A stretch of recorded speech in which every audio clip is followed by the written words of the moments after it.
What's going on, YouTube? This is JT with the Truth of Trading channel.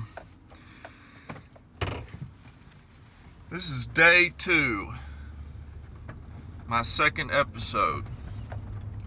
I'm gonna try and put I'm gonna put a daily video up every day. If you watch my first video, it was a bit dark and negative, but I was just putting out my thoughts on YouTube, and you gotta have discipline, you gotta stick with it. And another reason for me starting this YouTube channel is a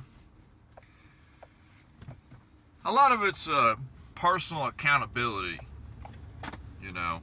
personal accountability for me as a person, me as a trader, commitment, dedication, holding myself responsible. That did you voice over what happened to you the day before? Did you talk about today? Did you talk about the thoughts in your mind? But anywho, how it's all good. I left something hanging after watching my first video last night. I kind of started the video off talking about how last week was the best, coulda, woulda, shoulda been the best week of my trading career, and turned into another disappointment. And as I said before, I've been interested in the markets a long time, but I've only been actually trading personally for myself for a little over 2 years now. And yes, I know I'm not profitable yet. Boo-hoo. Why are we going to listen to a guy who hasn't made his millions in his Lambo yet? I mean, get real. They say 95% of traders fail. Well, I think that number's a little skewered, because it's probably more like 95% of people who go into trading for themselves, just quit. And they probably do so early on, because it's hard. It's hard trading, Trading does something in your mind. It's almost like opening up your soul and looking into it. And I know that sounds cheesy and quirky, but, I've learned more about me, myself as a person, and I've felt emotions that I haven't felt in years, just in my short time trading. But about last week, I consider myself pretty smart for somebody that's starting to do trading. I'm not going to be foolish. I have 3 kids I'm raising right now, and I don't make a lot of money, so at my regular job. So I'm not young and single, and it wouldn't be wise of me just to get paid, throw my whole paycheck in the market, and try to make some money from it. That wouldn't be wise. I have responsibilities to my kids and my family. They count on daddy to feed them and provide a little roof over their heads. But I usually put my budget, this sounds silly, but any professional trader would probably applaud me for this. I have a strict budget of $35 a week I put into my trading account. No more, no less. $35 a week, I trade as much as I can with that $35 a week. Every pattern, every technical analysis situation I see myself or I see coming to fruition, I take it, you know. And, you know, at first, you know, you're not even thinking about, you forget about why you even started trading. When you first start trading, you're just thinking, you just open a trade, and all of a sudden, in the span of 5 minutes, you see your $35 turn into $51. And it makes you go, wow, this is amazing. Man, if I had put $5,000 on this, I could have $7,000 right now. And that's what trading's all about, you know. Trading's all about being in the right place at the right time. And a lot of it's about when to enter, when to get out, you know. What situation are you in? And as this channel, as I upload videos every day, you know, you'll hear more and more about what I know, what systems I use, what I usually trade, you know.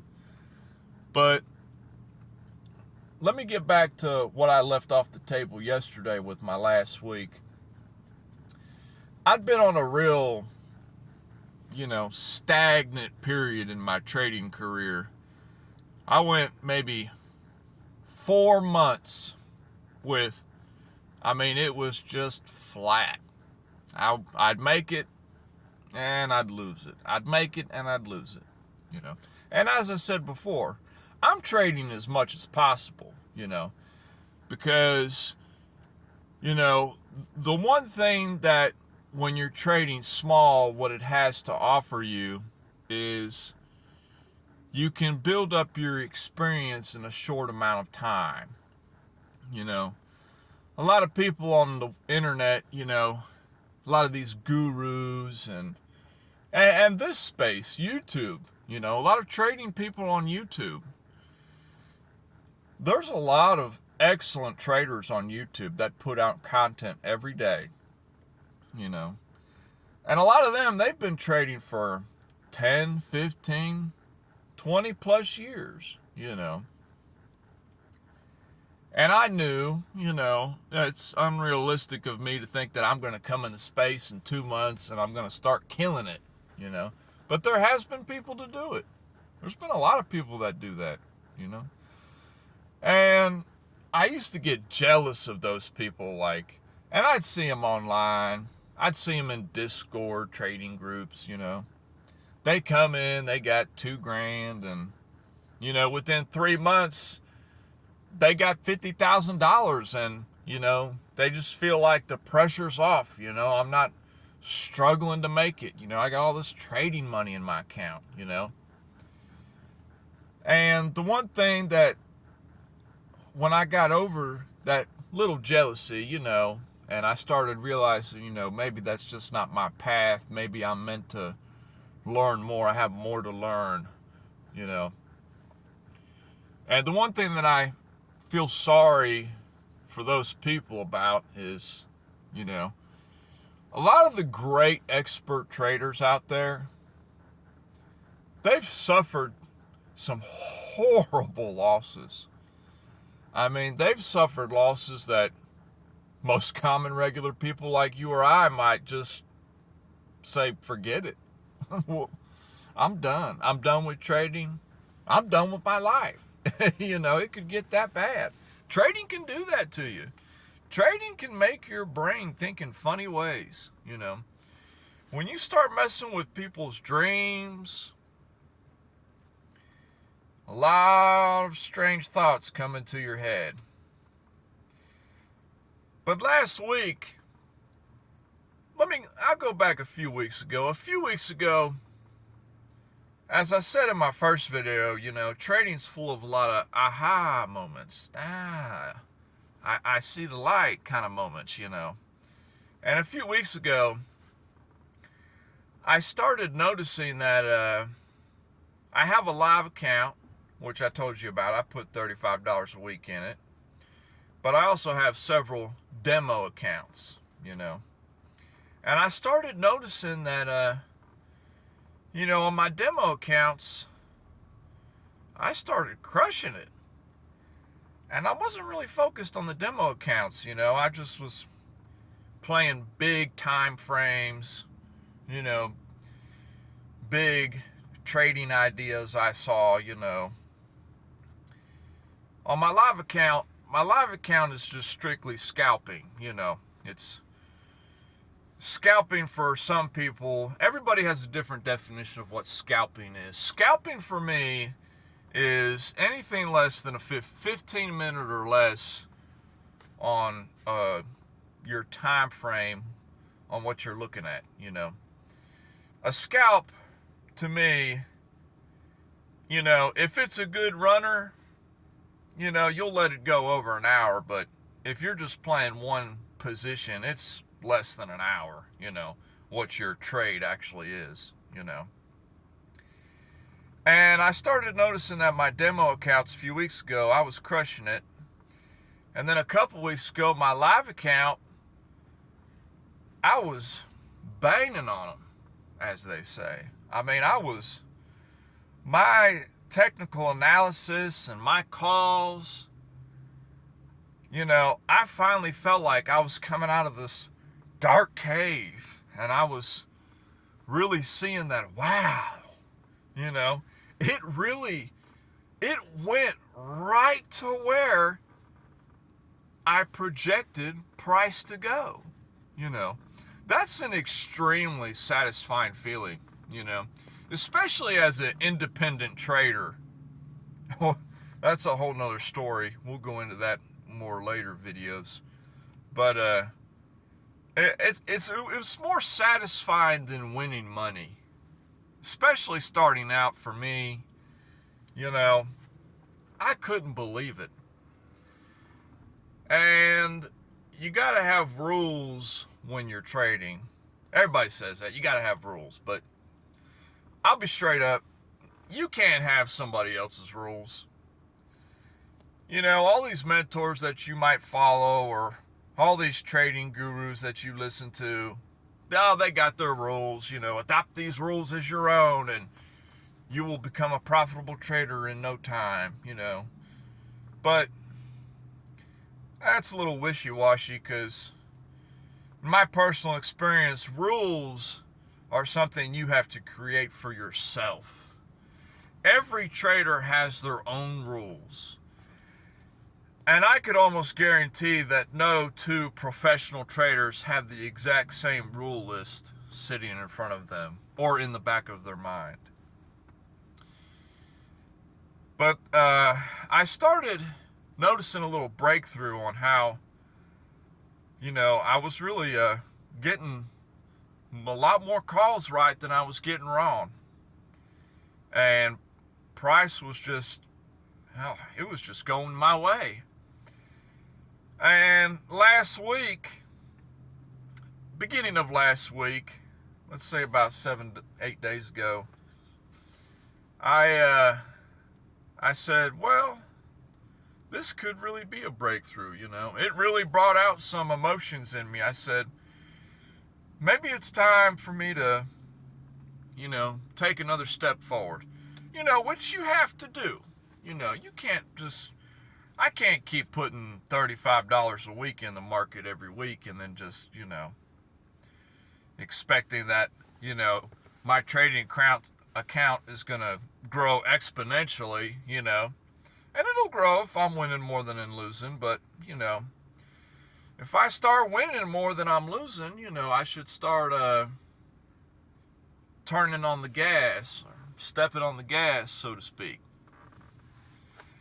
And I apologize for my English, everybody. I didn't have a very good education growing up, and I'm not necessarily the world's most fluent man in the English language, But last week I decided to turn up the gas a little bit, so to speak, and not too much. I said, man, I'm doing really good, you know. I really had some good feelings. I mean, I felt at peace. I felt like, you know, maybe I finally did see a little bit of light. And instead of putting $100 or $35 in a week, you know, I added an extra $100 in there.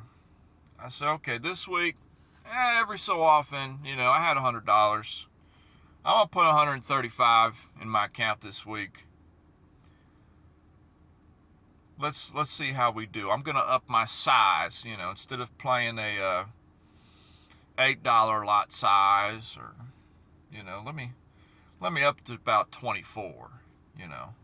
Let's see how rewarding these winning calls I've been making really are. And it was Tuesday last week. I had a plan. I had a prediction. I saw price was going up to a certain point. You know, it'd been climbing for a week and a half, you know. And the 4-hour time frame, it's been high. It wasn't getting high. It'd been high, you know. It just kept climbing and climbing, you know. And I finally said, well, it seems like, you know, it looked like it was starting to lose a little steam, you know. And it was coming up on this, you know, basic trading principle of resistance. You know, it was coming up on a resistance area. And it was coming up, it'd been showing divergence for over a day and a half, you know.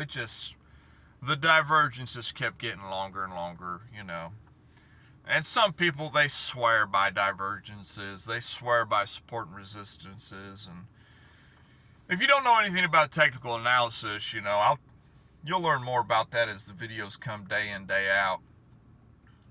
But it's all just, you know, basic TA stuff. And, but I also was getting a sentiment for the market, you know, the way the candles were behaving. And I said, at the very least, you know, I didn't half expect price to really retrace big time on a high time frame, you know, like the daily or the weekly, you know. I didn't expect it, you know, to really have a big correction, you know. But I mean, come on now. The chart was telling me, you know, hey, we're due for a little correction here. You know, we've been climbing for quite a while. Let's take a little break, you know. Let's let this 4-hour, you know, reset everything. Let's cool down a little bit. Let's go down a little bit. So Tuesday I started opening up some shorts, you know, bit by bit, you know. It's good to ladder in positions, you know. So open up a $5 short, go up a little bit higher. Let me put another $5 short in, add $5 to the margin, you know. And I had a stop. I had a mental stop, you know, mental stop loss. If price went to a certain point, I'd get out of the trade, whether I win or lose, you know.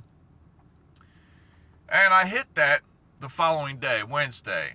I said, well, okay, you know, no big deal. Lost $15, you know. I laddered in a few times. I lost $15. Okay, my account, $120 now, you know. And then I said, okay, that was a bit of they just needed to get a little bit more money, you know. And I could tell it was doing some action. The market just seemed like it was just trying to,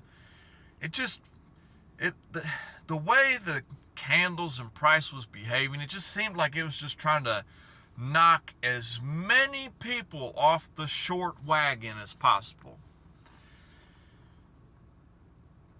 You know, they don't want, you can't have too many people be right, you know. There has to be losers in this game, you know. And it's an art knowing when to enter. And Wednesday, it really started getting aggressive to the upside. It really started just kicking everybody off it could. You know, you could see positions open and it would instantly wick up and hit their stop and knock them out. I mean, it was doing this all day Wednesday. I entered a couple small trades, $2, $3, just to get little feelers, you know. Oh, they instantly got smacked out of the ballpark, you know. And I stepped back and I did the right thing. I said, okay, ho here. You know, they're really trying to kick everybody off this boat. And I saw what they call a stop hunt candle. Giant, nasty, straight shot candle, straight up, you know. And it instantly stopped and started to drop fast. And I was in the right place at the right time. And I knew I've seen these before. And experience is everything. If you see something, you see it. And there was a lot of confluences to this trade. Like I said before, a lot of technical, analytic confluences to this trade. And that stop hunt, that was the final straw on the camel's back. The cherry on top.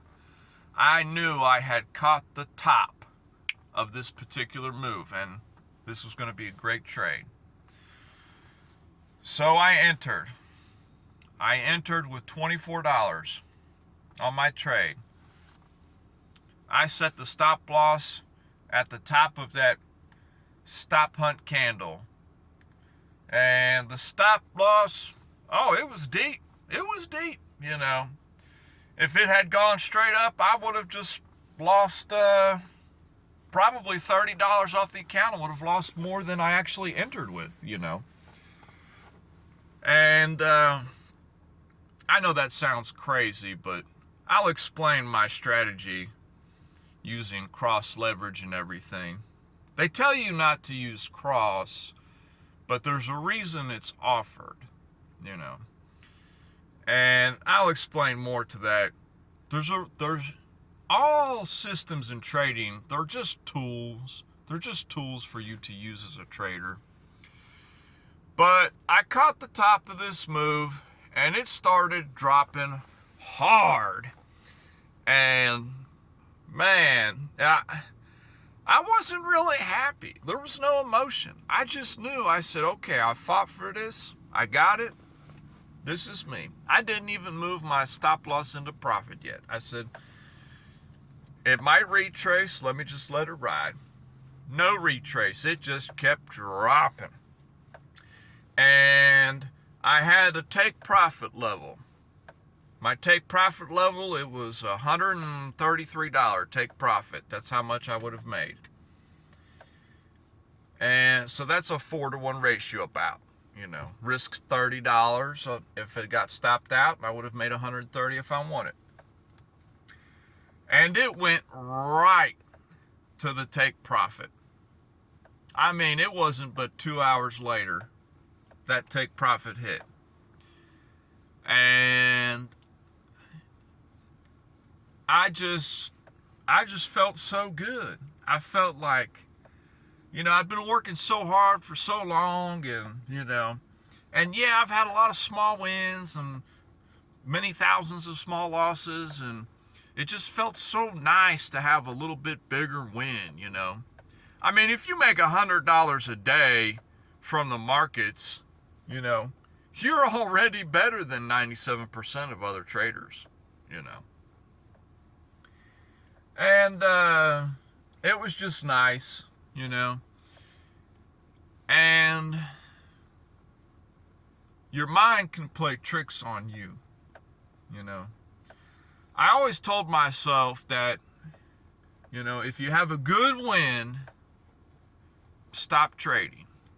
You're done for the day. You can chart all you want. You can look at the charts. You can come up with another game plan.